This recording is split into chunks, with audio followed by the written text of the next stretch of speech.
We are going to begin the funeral service for Mrs. Linda S. Marshak. If you have a cell phone, I'd ask you kindly to place it into silent mode at this time or turn it completely off. I'd also like to welcome anyone via live stream. On behalf of the family, thank you for attending as well. And services will be conducted by Rabbi Karsh of Torah Learning Center of Northbrook.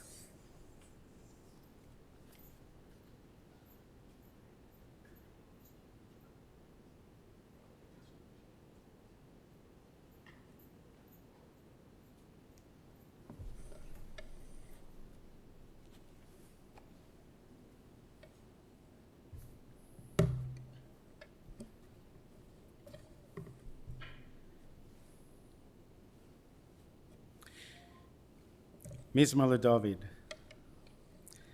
Adonai mi agur ba'olecha, mi yishkon bahar kodshecha. Holech tamim upoel tzedek, v'dover emes bilvavo. A song of David. Lord, who may sojourn in your tent, who may dwell on your holy mountain? One who walks in purity, does what is righteous, and speaks the truth from the heart. Lo ragal shono lo asal re'eu ra v'cherpa lo nasal krovo nivze be'enav nim'as ves yirei Adonai yichabed nishba laharav lo yamir kaspo lo nasam b'neshech v'shochad al naki lo lakach ose ele lo yimot le'olam. I'm going to say the 23rd Psalm first in Hebrew, and then we'll say it together in your little folders. They have it in English, but first I'll say it in Hebrew. Mizmor LeDavid, Adonai roi lo yachzar, binos deshe yabitzeni, amei menuchos yanaleni, nafshi yeshovev yanchein b'maglei tzedek leman shemo. Gam kelech begeit salmoves lo ira ra ki atoi madi. Shiftecha mishantecha hemi yanachamuni, tarach lefane shulchan neged tzereroi, dishanta b'shem eroishi koisi revoya, ach toi v'chese yirafuni ko yemecha yai, v'shavti b'veis Adonai le'oirech yamim. The Lord is my shepherd. You can say it with me. I shall not want. He maketh me to lie down in green pastures. He leadeth me beside still waters. He restoreth my soul. He leadeth me in the paths of righteousness for his name's sake. Yea, though I walk through the valley of the shadow of death, I will fear no evil, for thou art with me. Thy rod and thy staff, they comfort me. Thou preparest a table before me in the presence of my enemies. Thou anointest my head with oil. My cup runneth over. Surely goodness and mercy shall follow me all the days of my life, and I will dwell in the house of the Lord forever. Eishes chayil mi imtza, v'rochak mi pnini michra, botach lo leiv bala, v'shalal lo yachesar, gemalasu toy v'lo ra ko yemei chayeha. A woman of valor who can find. Far beyond pearls is her worth. Her husband's heartfelt trust is in her, and he shall lack for nothing. She bestoweth good upon him, and never harm all the days of her life. Dor shotzema ufishtim v'tas bechefetz kapeha, hoisa kanio socher mimerchak tovi lachma, v'tokam ba'od laila, v'titein teref levesa v'chok lenaroseha. Zamamasa devatika chehu, mi pri chapel nata korem, chogra ba'oz masneha v'ta'amet zeroiseha. Tama ki toiv sachra lo yichber b'layna nera, yodea shilcha v'kisha v'chapel tam chufolech. Kappa porza le'oni v'yodea shilcha le'evyoin, lo sira levesa misholeg, kicho beisa lavu shonim. Marvadim osesa la, sheish v'argoman levusha, noide b'shorim ba'ala b'shivto im ziknei oretz. Sodin osa v'timkor v'chagor nosna leknani, oiz v'hoda levusha v'tischak liyom acharoin. Pia poscha b'chochma v'siras chesed al shoina, tzafi alichos beisa v'lechem atzus lo soichel. Komu v'ner v'yashrua ba'ala v'yihalala, Rabois bonus asuchoyo viat alis al kulono. Sheker achein vehevel ayoifi isha yiras adonoi hiti salol tenula mi priyadeha vihalaluha bashorim maseha. There once was a student who was talking to his master, and he told his master that he's afraid to die. And his master said, "How do you know you were born?" So the student said, "Of course I was born." And the master asked again, "How do you know you were born?" And the student did not understand. And again, the master said, "How do you know you were born?" And finally, the student said, "I know I was born because my parents were there and they told me." And he said, "Because you believe you were born, that's why you're afraid to die. You existed as a soul before you ever came to this place, and you will continue to exist after you leave here. This was a sojourn, a temporary sojourn."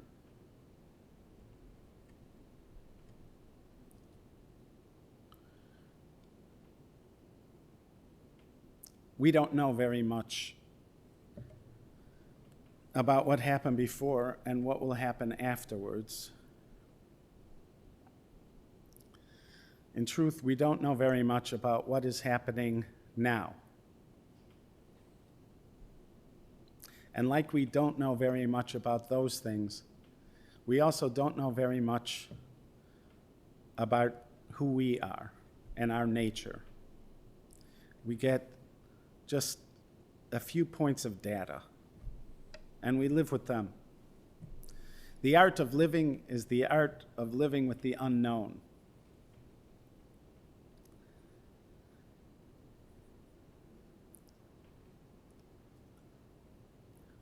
When we encounter other people, even when we live with other people, we don't know very much about them.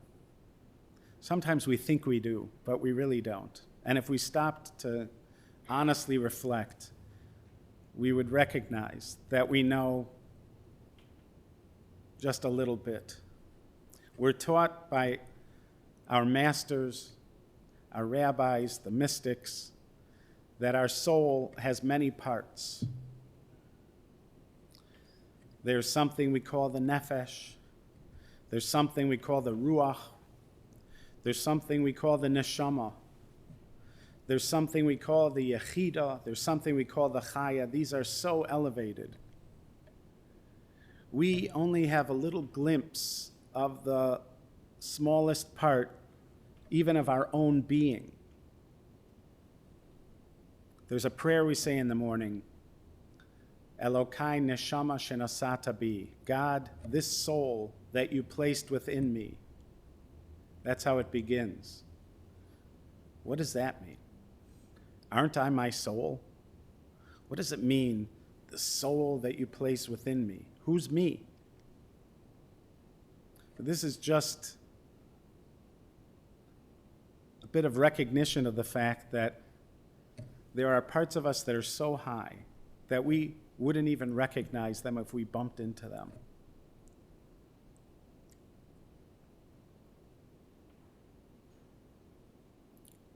We could live with somebody our whole lives,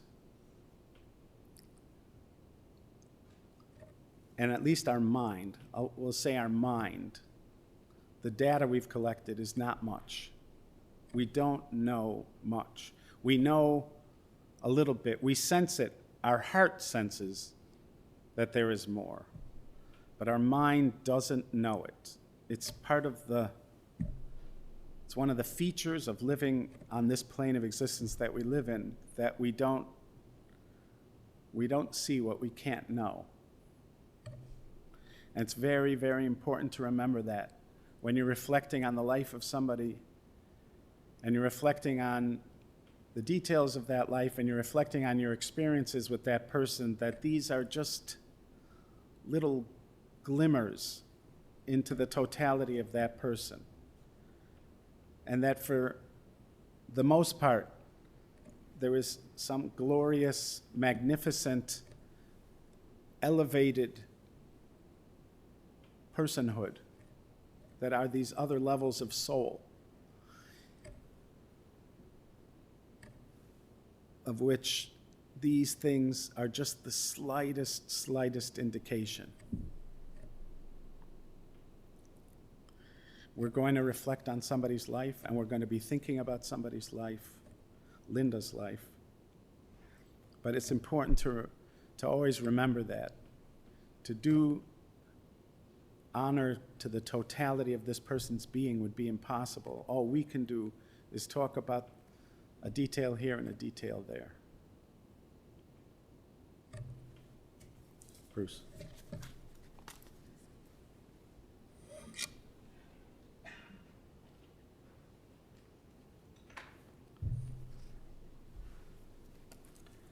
First, I want to thank everybody for coming, and thank everyone that's online, and thank everyone who has expressed their condolences and their wonderful wishes over the last few days. It's just, the outpouring is just overwhelming. So I really appreciate it so much. It's so wonderful in this day and age to know you have so many good friends and wonderful family to support you in this time of need. I want to tell this story because it needs to be told. And unfortunately, she's had some losses in her family. Her sister passed away a few months ago. Her parents are deceased now, and her grandparents. And her cousin Jordan is here. Thank goodness he has come. She has very little family. So I want everyone to know her story because it's a good one. So Linda was born in Chicago, actually today. Today is her birthday. Hard to believe it, the irony of it, but today is her birthday. They lived, her parents, her mother was of German Jewish descent, and her father was of Polish Jewish descent. They lived in Skokie on Brummel. And she was the cutest little girl. I've seen the pictures. I've seen the cutest you've ever seen, with bangs and just a little gap between her teeth. She was just so beautiful, so sweet. She loved her grandfather, Carl. And actually, our daughter, Carly, is named after her grandfather. She was her grandfather's little girl. So they used to do everything together, especially movies. Linda loved to go to the movies. And she told me a story that her grandfather took her to Babes in Toyland 30 times because she just insisted on seeing it over and over again. They had a dog named Bosco who was very protective of her. They used to bark and bite people who came near Carly, near Linda, excuse me. And she also had a boyfriend then. His name was Scotty.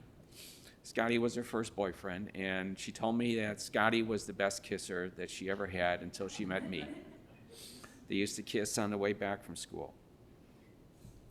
They then moved to Lincolnwood, and she went to Lincolnwood Junior High and met some very wonderful friends who hopefully are online.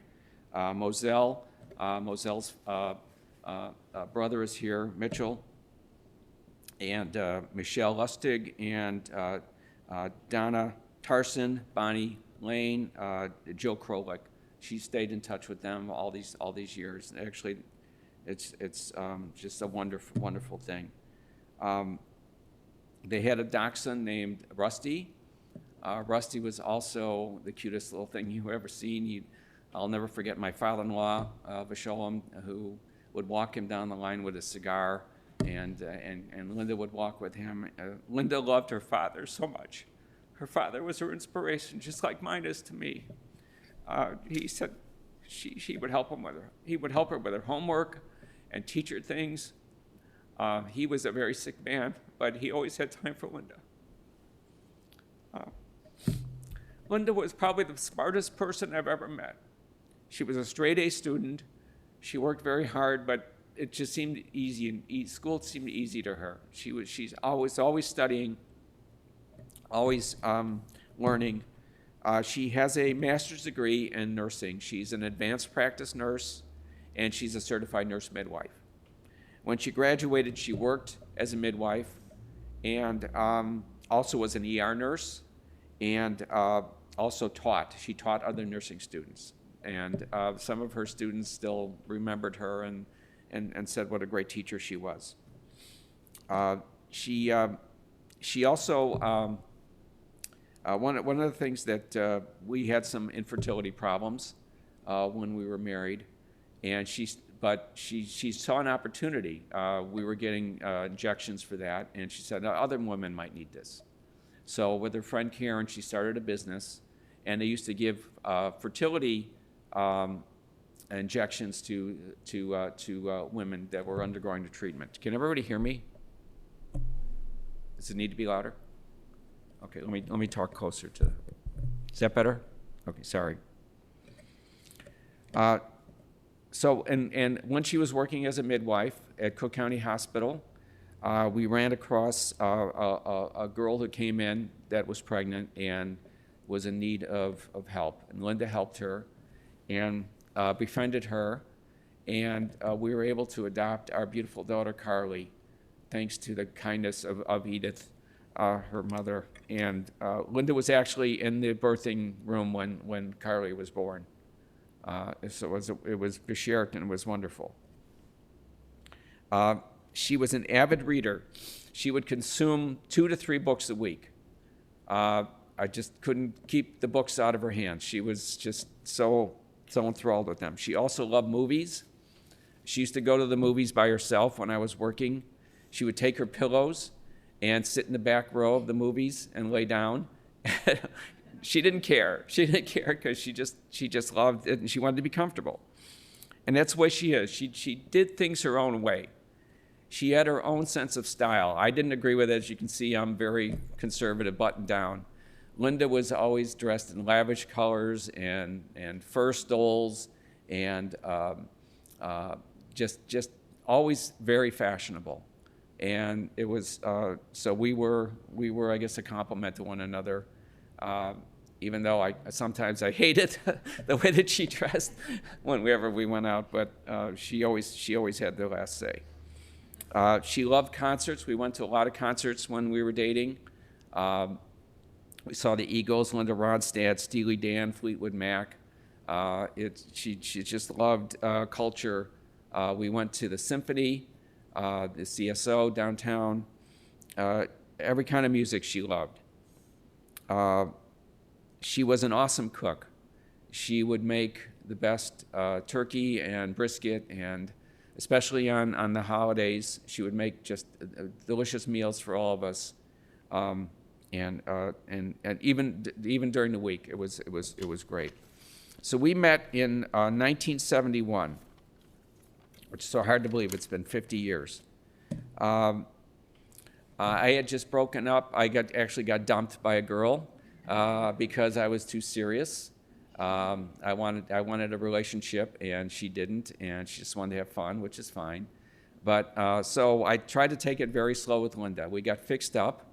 Her friend, I was trying to go out with her friend Michelle, and she finally told me she had a boyfriend, even though she didn't tell me that at the beginning. But she said her girlfriend looked at my yearbook picture in Niles West, and she said I was cute, so she offered to go with me. I had tickets to a concert, so we went.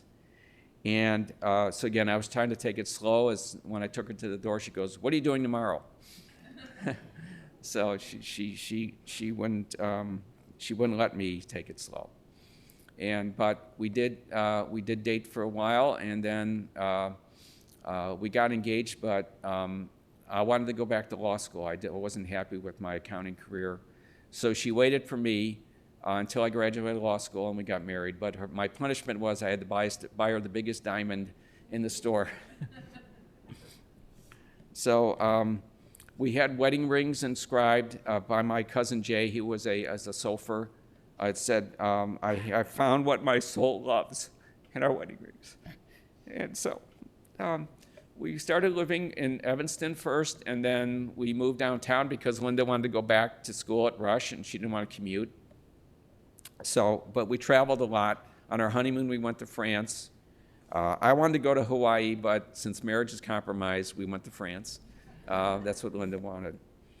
We've been to California many times to visit. We went to the wine country.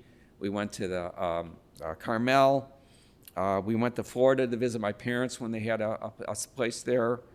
We went to, and also to visit my cousins, my wonderful cousins in Florida. Went to Canada to visit my cousins there, my wonderful cousins there.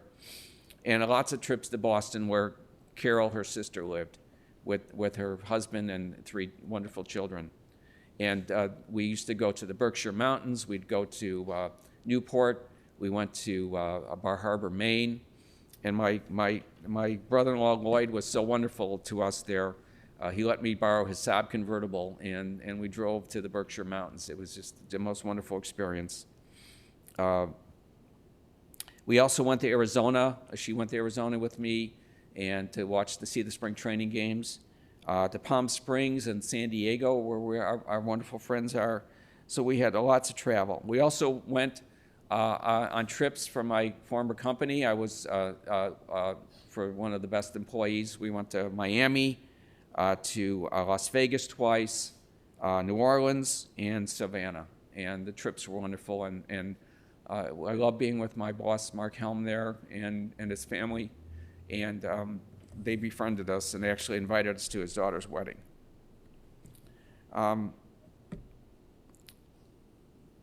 Lately, Linda had immune deficiencies. She had fibromyalgia, chronic fatigue, and she had terrible food allergies. She was very sick.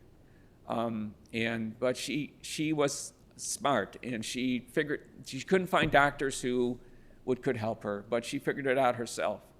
And she figured out what medications helped her. She sought help out, so she survived. But she was always in pain, but she survived. I forgot our animals. She loved our cats. We've had a number of cats throughout the years.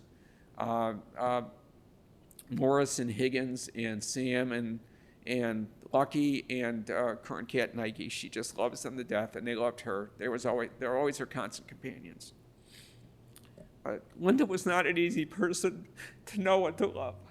She was very strong-willed, and she liked to talk about her problems to people. So it was hard for people to get to know her, but it was worth it. It was very much worth it when you knew her.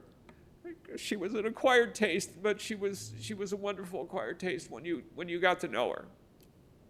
So I just want to thank everyone. Her last few months of her life were not pleasant. It was not easy for all of us, but I think she lived a wonderful life. I tried my best to make it so, and I wish everyone would forgive me if I've done anything wrong. That I didn't do enough for her during her life to make her comfortable and happy. So I beg everyone's forgiveness if I didn't do enough. But I tried my best to make her happy and be a good husband to her. I want to call on anyone else who wants to say anything about Linda. Welcome that if you have an opportunity. If not, I understand. But I just want everyone to remember her and how wonderful she was. Thank you.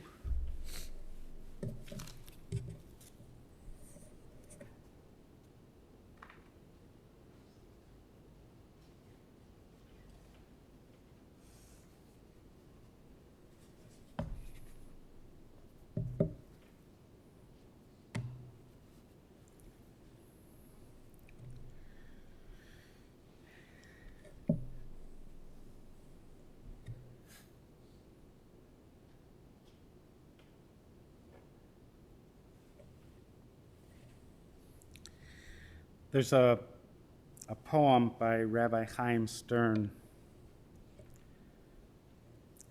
"'Tis a fearful thing to love what death can touch.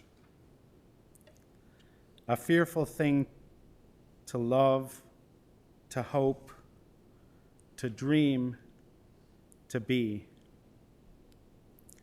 to be, and O to lose. A thing for fools this, and a holy thing to love. For your life has lived in me, your laugh once lifted me, your words was a gift to me. To remember this brings painful joy. 'Tis a human thing to love, a holy thing to love, what death has touched.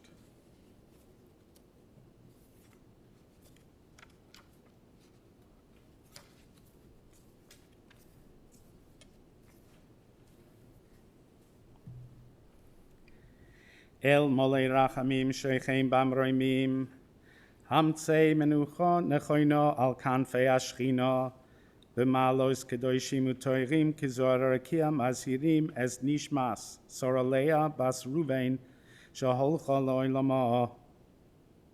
Ba'avur she'anachnu mispalalim bad haskoras nishmasa, began Eden tehei menuchasa, lochein balarachamim yastira, b'seiser knafav le'olamim, v'yitzro b'tzror hachayim es nishmasa, Adonai hu nachalasa, v'sanuach b'shaloim al mishkava, v'noimar Amen.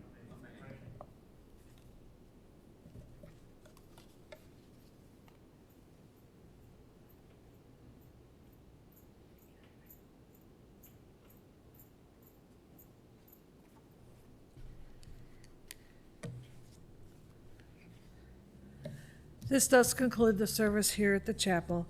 The family will be sitting Shiva at the Marshak residence, 555 Anthony Trail in Northbrook, today immediately following the cemetery, and Wednesday and Thursday from 4 till 6, and then 7 until 9, both days, and Friday morning starting at 10 until 12 p.m.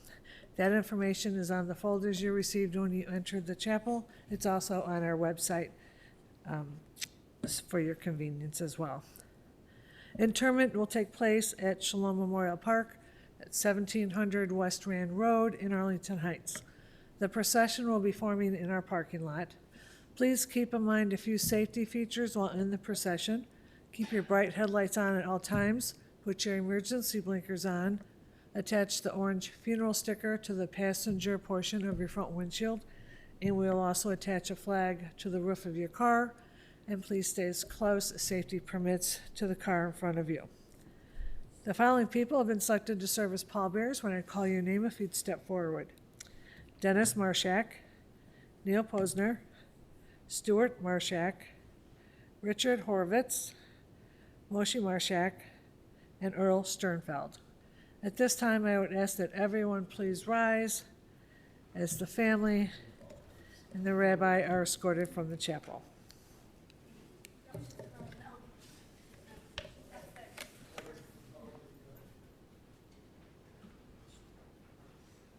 You're followed 2 by 2 there, Mr.